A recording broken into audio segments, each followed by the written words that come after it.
एक आलसी आदमी की कहानी। एक गांव में एक आलसी आदमी रहता था। वह कुछ काम धाम नहीं करता था, बस दिन भर निठल्ला बैठकर सोचता रहता था कि किसी तरह कुछ खाने को मिल जाए और काम से आराम मिल जाए। एक दिन वह यूं ही घूमते घूमते आम के एक बाग में पहुंच गया। वहां रसीले आमों से लड़े कई पेड़ थे। रसीले आम देख उसके मुंह में पानी आ गया और आम तोड़ने के लिए वह एक पेड़ पर चढ़ गया। लेकिन जैसे ही वह पेड़ पर चढ़ा, बाग का मालिक वहां आ पहुंचा। बाग के मालिक को देखकर आलसी आदमी डर सा गया और जैसे तैसे पेड़ से उतरकर वहां से भाग खड़ा हुआ।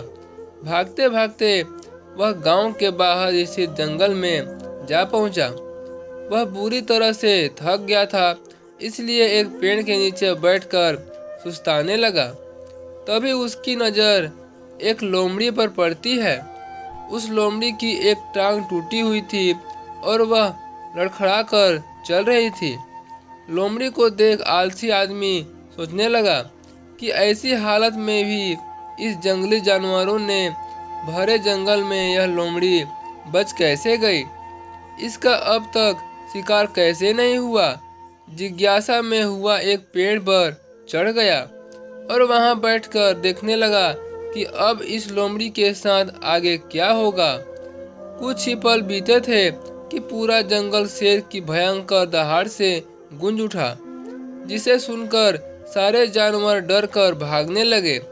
लेकिन लोमड़ी अपनी टूटी टांग के साथ भाग नहीं सकती थी, वह वहीं खड़ी रही। शेर लोमड़ी के पास आने लगा। आलसी आदमी ने सोचा कि अब शेर लोमड़ी को मार कर खा जाएगा, लेकिन आगे जो हुआ वह कुछ अजीब था। शेर लोमड़ी के पास पहुंचकर खड़ा हो गया।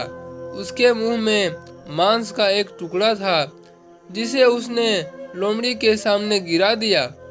लोमड़ी इम्तिनान से मांस के उस टुकड़े को खाने लगी। थोड़ी देर बाद शेर वहां से चला गया।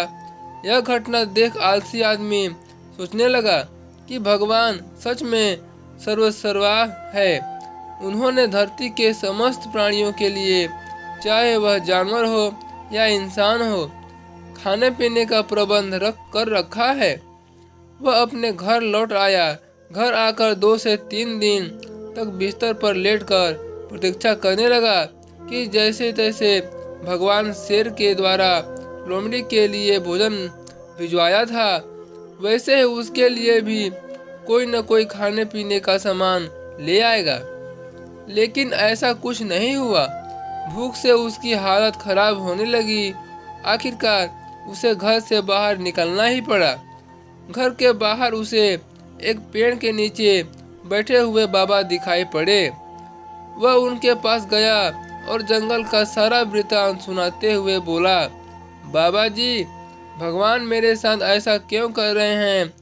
उनके पास जानवरों के लिए भोजन का प्रबंध है, लेकिन इंसानों के लिए नहीं। बाबा जी ने उत्तर दिया, बेटा, ऐसी बात नहीं है। भगवान के पास सारे प्रबंध हैं, दूसरों की तरह तुम्हारे लिए भी। लेकिन बात यह है कि वे तुम्हें लोमड़ी नहीं, शेर बनाना चाहते हैं। कहानी से सीख, हम सबके भीतर क्षमताओं का असीम भंडार है, बस अपने अज्ञानतावश हम उन्हें पहचान नहीं पाते हैं और स्वयं को कमतर समझकर दूसरों की सहायता करने से प्रतीक्षा करते रहते हैं। स्वयं की क्षमता पहचानिए, दूसरों की सहायता की प्रतीक्षा मत रखिए। इतने सक्षम बने कि आप दूसरों की सहायता कर सकें। तो दोस्तों, आपको इस छोटी सी कहानी से क्या शिक्षा मिलती है, कमेंट बॉक्स में बताइएगा। और चैनल पर पहली बार आए हैं तो चैनल को सब्सक्राइब करके वीडियो को एक लाइक जरूर दीजिएगा। फिर मिलते हैं एक नए इंटरेस्टिंग स्टोरी के साथ।